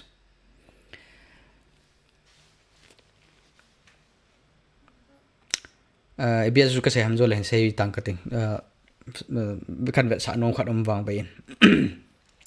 ya chu ichalaya demonic control diabol in a control na pau hi che hi ichi sam elo la gul LHAGAO to chon ipi akan sei kop ham tia hele gul hi che gul hin na python hi chi particular python divination akon hong kelo do gul Greek mythology gul pi chun ipi bolam tia hele mi achu a thalo pi chu na it doesn't bite ipiti mi tham tia hele apri kitile hitai kim vela avei ti da cha kim vela tai avei cha kha ta ai na la manga atha chu tu nia jong hi chu gul LHAGAO diabol LHAGAO satan pa ko na hi nge nge le hi chi all ola pathina ko na pathin hin na hi chi all ola ai me deu LHAGAO a thi na hung thlung thei hi ti pa ka sei num kin en hi satan nature hi e hen he tain eden hon chu miu sin he no hin ha sei ngai pon he is gul LHAGAO hin he seek worship nei ho win ti holding dei LHAGAO chu tu nya jong hi pathin hung ki sa gmf dai thu phone na pathen ka hi pathen ke nei ta san bel tam ta ka se tan se ta pong ka ten aban ting le thu do lo poi mo ta khan dong kin dong ing ting in saying kin se tan hin khunung ding thu sai theyam yes a sai thei to some extent but pathen thu bangin a phong do thei pathen thu hi khunung dung thu gau thu ke phon tinga la kum za khat kum za ding khunung chan ge ding krista hung kit chan ge ding wan tha le tha chan ge ding a sai do thei chu pathen a kon hin bi chu pathen a kon pathen chu all knowing wisdom na wise god he chu mi au se het khunung khuma mi au si bula le alpha le omega cha ma chu hi a chu ai wang chala ya alpha le omega hung kilep te tang hi chel hagau hin neo khat predictionable chu aji chu satan pa hin pathin tu het na neo khat pathin tu het na he nei chu ai wanga chu isi bible in khunung ding thu ase ho jong ya he de chu ai wanga chu limit a mi chu ama yong hi pathin in aphal lo cha bol thelo asai thelo hi jing na aban ting le human tendency se ti ting ale mi himin I bolding I good I mai suwa kon elo itu sai do ho kon aza thei ho ai lo la til bol til ho he is very expert. He is in spiritual realm. I ho ni mu thelo wa ma ni mu thel din mu ni cho lagau din mun ki ti na hi achu hi ho jo si he observable cho avet na kum sang sanga mi him hi na hin hechil sat mi hi vantil gilo hi cho ma hi ya chu he can predict well mi ching ho ketile kum tam ta hung hing ho te se ho jong hi jing ho cho vo e ho masa I tiu cho na ya chu kum sang ho ton sot ma pa na hung pan ketile van mun jong he le sit mun jong he thilo si he de chu a het mo lo pi na ya chu observable na kuna predictable the chu ai wanga bible banga pathin na phone do banga phone thelo hills philipia ko na hil ki hil naw le hilaya igam sunga thu phone ho ko na ki hil naw chu ai hin aban ting le thu thil ki sei ho ka sei banga chu thil ho thil su ho hi lang khana mi ki ho lim ho te tawte phai langa thi mi gu thima ki ho lim ho chu kang chala langa hi e ho langa hung kan ve thei chu ya chu information ho ahead thei chu na head thei na nei ja chu ipiti head thea ka sei ta chu bandil gi lo ho millions sa ma chu ta ma chu moi lấy chuyện này amo trên network kiểu chung na e ho tu lai mobile network chu ima hello chu mo chu pat mi a chu secret private information I bol ho hi a het the na chu eva ilung thimo hi a het the lo pi satanin ama wang observable la thu a het the a sei the predictable the hi aban ting le hi chi kan sei wang la chu kan sei chi nom khat chu pem ti le hi a chu pathin to gon ho agi gon tinga hele tauna ka manji chu tauna ka manjiu chu satan nin angai lo ne dinga gu thema all cha thu ke seya na lagau thing ei umpi ne ei pui ne diu se helovin ka tau ji chu satan pa kul a bin na ding na kom vela lo de ding thu ka sei kon ding la ka tau ji chu ka ji ka cha dinga ka tau ji chu kanu ka pa denga ka tau ji chu ka so pi ho denga ka tau ji chu ke nei pi ho denga ka tau ji chu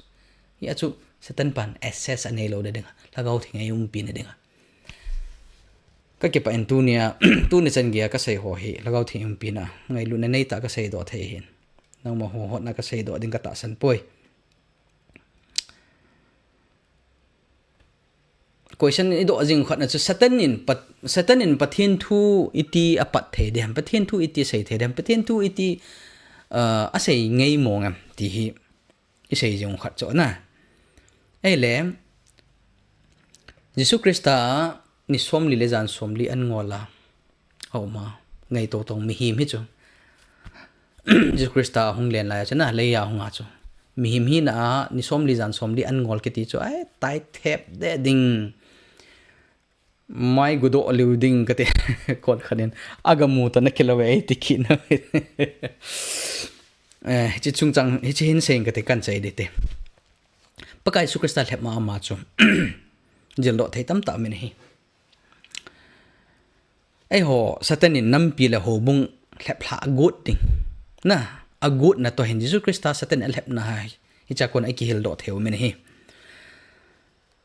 satan pa in Jesus Christa hung hep ma chu ama old trick ti da na hung za chu ipidi hung za ne la cha ne la don appetite ti do hana hi chu hung man cha chu aji chu adam la eve a fail na yong chu ne la cha chu ya Jesus Christa Bible chu Bible in Jesus Christa hi adam ni na pa second adam ati chu ya chu hi chi satan old trick ne la cha hung lep nahi vetang na hung lep ma chun bi sei tam tile hi banga gil kela na tai thep lewa amta gil kela gim he so ta amta na ko ma song pheng ho chu chang hla so san lang ne tangam ta vantil va ta mel hoi ta vantil ta ta banga hung he chu Jesus Christa hi apathin hi na ho chu inactive chu na kila lo he chu a hi wa nga chu kila lo aza lo aman lo he chu it's there hi ai wa nga chu but mi him hi na chu 100% ling se na hi ya chu mi hi mit vet na dinga chu satan pa chu vantil mel hoi ta va mel hoi ta hong kelanga thungai ta hong sai le hita banga thu sai the chu koi hamti pakai su Krista jongsun he's a very learned Bible theme ta so pathin thu a head so ania pan anu an hil a chapan la ya jong chapang cha hi la ya jong sei ketela hoina theme pu ho pathin thu heta ta ho to anake holim ho thu sim choi he saw na hita banga chu pathin thu hemi so he ya chu aman jong pi sei tam mihim chang tha jenga hingding hai poi ti cha ma wang ipia hingdam pathin kam su akama ko na hung do pathin thu a bo hingding a hi ti cha ya chu tu nia jong he khatep na ipi cha ver vela pathin thu ka se ham pathin dam pathin thu se utim pathin thu dam sang te ka ti na ju chu pem tel pathin thu a kon lo chu mihim chang la hi jeng chu na pathen thu a kon a hi lo wa hela mi him chang hla ti nei chu LHAGAO LAMDANG him phong hen lang mi himin sei jong da mi him chang hla hi chi jenga chu hing din hin nam lo hi cha chu hin nam lo hi pathen thu a hi hin nam he ti chu satan pa hin Deuteronomy sung hi satan pa le Jesus Christa in a ha code hunin bitu ham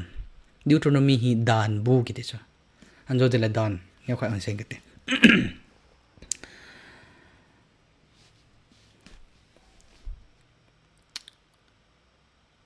ya su gmf dai munal LHAGAO LAMDANG khat thu phon hi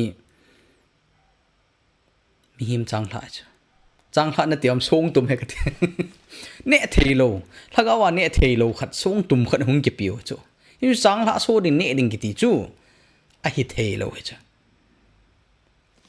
hin na LHAGAO thu ti wala chi chu LHAGAO thu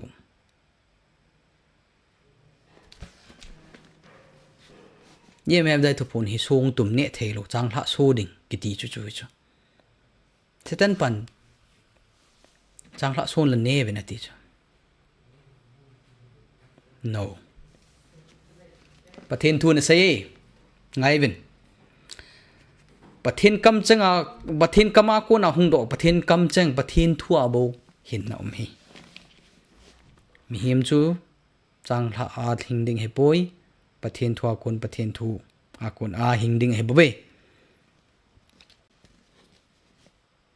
aban ani na hung lep ma chun he chi al hep na ma sa chu epi ham tia hele ki hin so na ye me de hi ku ki te denga ki hin so na dinga ngai to ta cho na ani na biam dia hele ki changwa choi na te ki dop sang na ku ki te min hi min dop sang nom dan dan na cho ku ki te bo hi pathin ngai lut abang jing hi na ka ka te le thu se hoi ngai ti ngai le he chi ani na Pakai su Krista satan an le ma cho vet na hele satan pan pathin thu an man ta ipiti an pm na Matthew bung li chang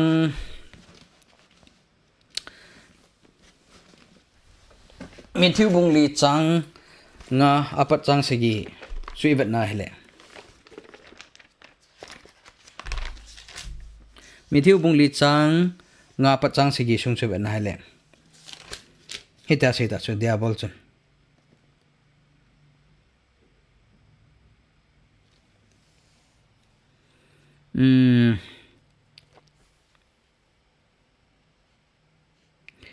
pathen chapa na hi pathen chapa na hi le kile la jingin izinem tile aman nang ma chung changa avantil ho thu pen tin ama hon akhut wa na dop ding ma hi chuti lo le so nga na keng kisu kha na te tina kisune ti ta satan pa tu sei chon chu tina kisune hoi lai Bible chang a quote ham tila satan pan Matthew bung li chang gup na chung na satan pan hoi lai Bible chang la do ham tile Psalm number bung som ko le khat chang som le khat Psalm number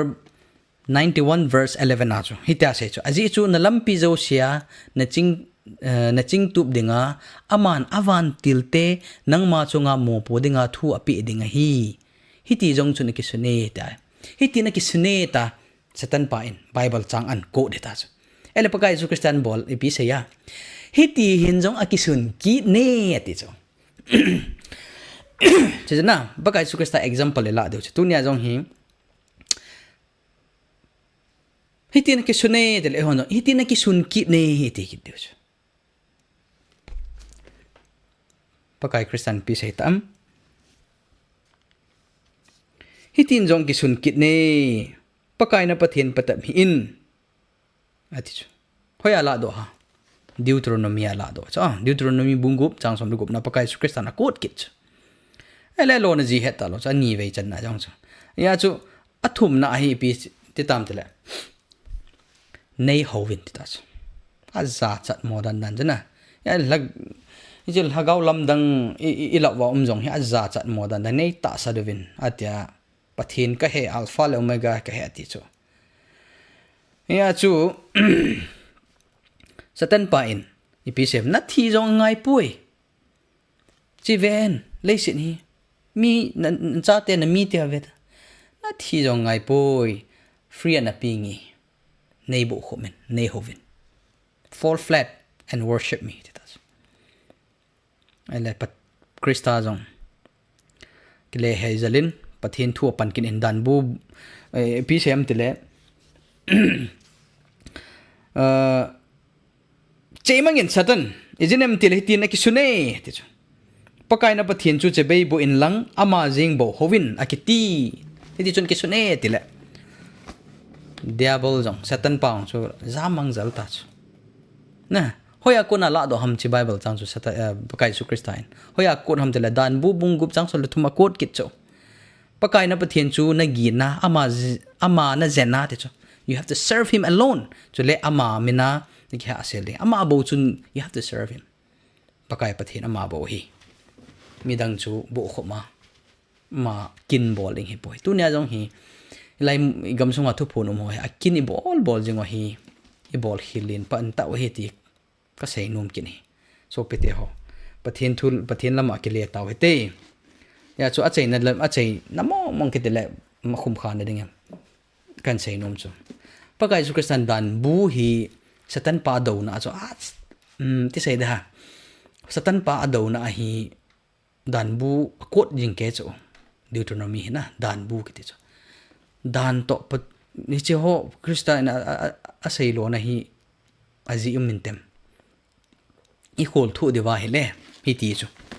dan ki ti pathin dan thu pi som hi wana satanin an do chu satan wanin satana ado pi pen chu Krista pathin chapa na God had la pathin chapa Krista chu chu aban ting le ama in pathin government ado chu pathin dan som ado chu chu ya tu nia lhagau di lo hi ipaiwa pathin dan thu pi som hi izuiwa hele satanin ei da hla deu chu nam pia ki pum khat de ti wala ki pum khat theinaw khat am chu pathin to ki tip na covenant isip mowa pathin dan thu pi soma ikitu the wala ki tu na umding thil dang chu seda ing to ai thelo thil ta chu hi jalai chu kan sei no men ya hi pathinin satan anno do nei dan bu ain ko na ji me tu nya jong hi chel hagau thu pon hi dan thu pom nai sai lo de chu na jong kan sei no men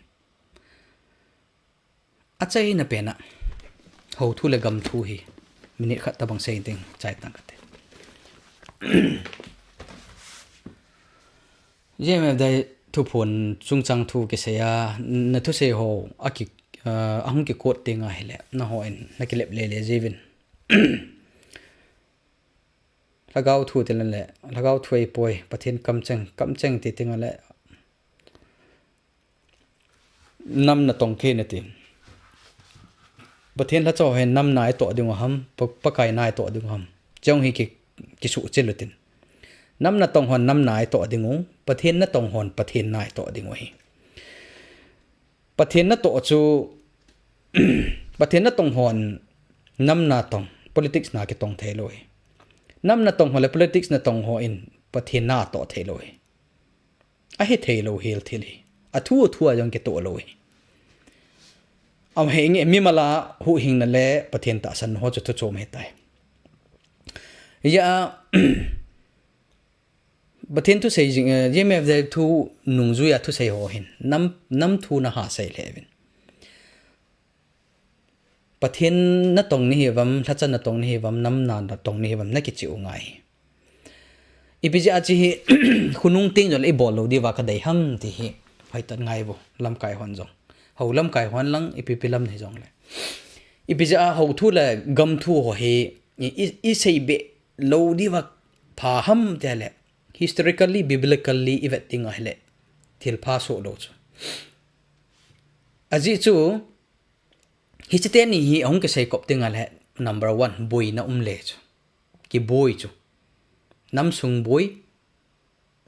ho sung boy ani na ho thu le gam thu in me be tinga wa le ki do na ki tha na hung so the chu aji chu ibat tinga hele alhung tam tam hi modern bible chilan short wal de tain masang laya roman catholic papacy injong a ho ta san ho sepei ho aman cha na secular power aman cha religion le secular lang jigam thu ho a hin me be tinga hele koi thi a pathen ta san ho christian ho mama aso pi ho tha mi za tha 50 million wal tha hi cho chu ide yo ham na ya chu america te in hole civil hi achom choma ya chu nia jong hi gamla nam boi pion haitan boi piutin ho thulanga boi pion haitan boi pi lewan pathen lunglam pathen ke pan he ding hi Israel ten jong gamla nam angai lut be se ya Krista hunglam he lo ane het be ot tu ne ang hin ching theo te ti na kan sei nom hin sei be ka sei be nom hin sei be lang sa wal de tan hi chan chon hin ngang kating tu hin comment na ipp na comment na mam hin ve wang ve ing kating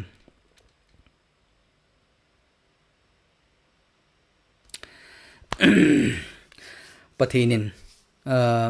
hi chi thu ngai ho zo si pathin phat thei bo vin tin aki sei ho hi aki chi sai nei ngai to hi ven lang pathin thu ka hen sei ho hi ke ma chi na hi po in David and sayin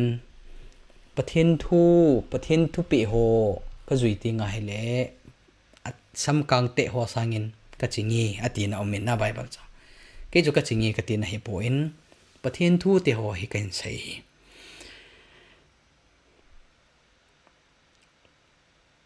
ija chu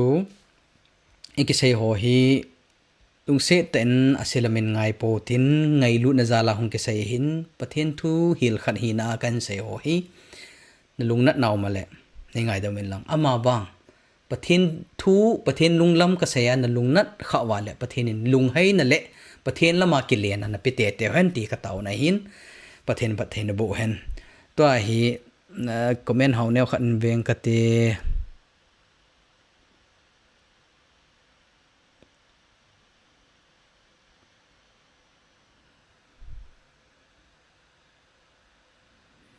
Jong le comment ho hi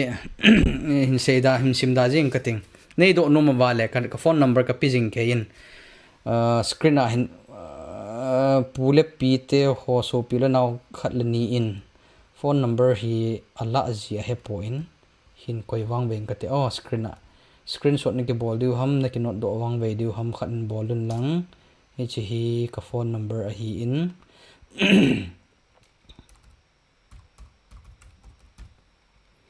hi cha hi nei hin ho pi theo hi nei hin do no ma le nei hin do theo nei taw na zong ai man khom theu a hi in edition for one screen a hin koi wang veng ka te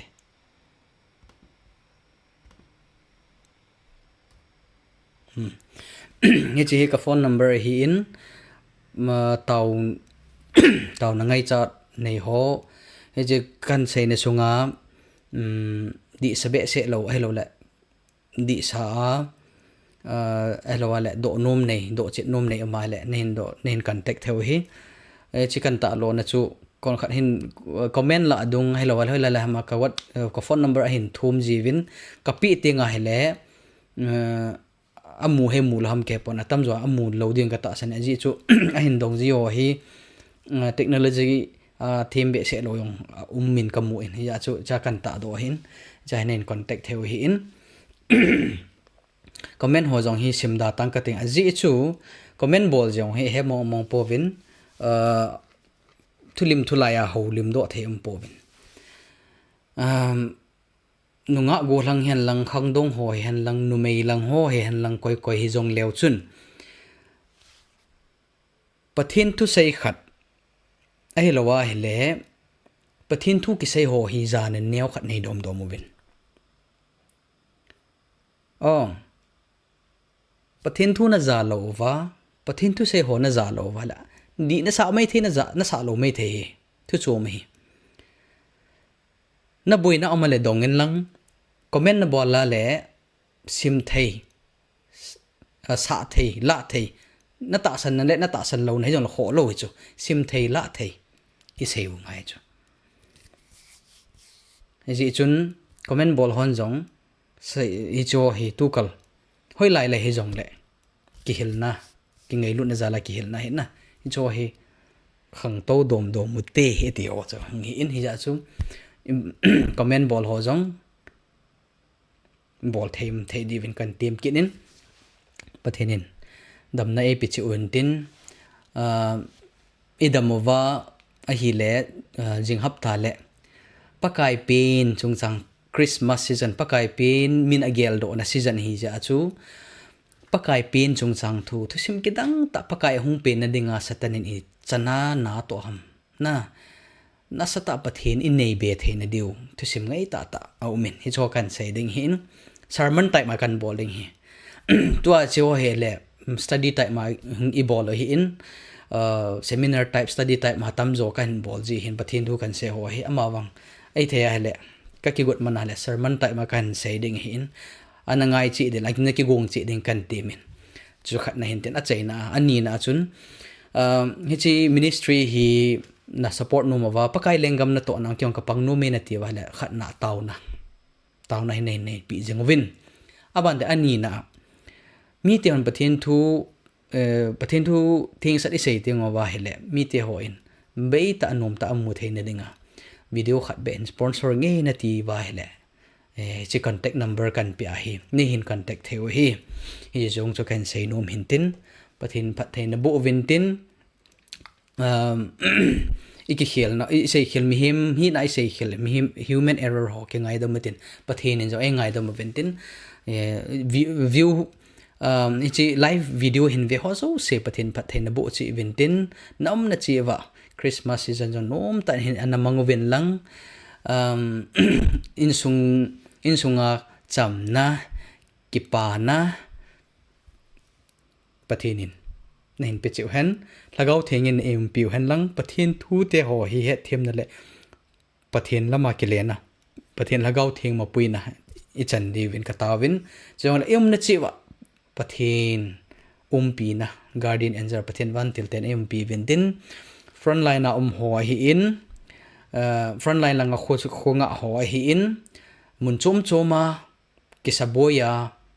nampi na tong ho hi in ho na tong ho hi in na bon chawin pathenin iton lam chiwa pathen phat theibo na le pathen mapui na pi na chang tawin tia kong taw hi andadam sel taw hete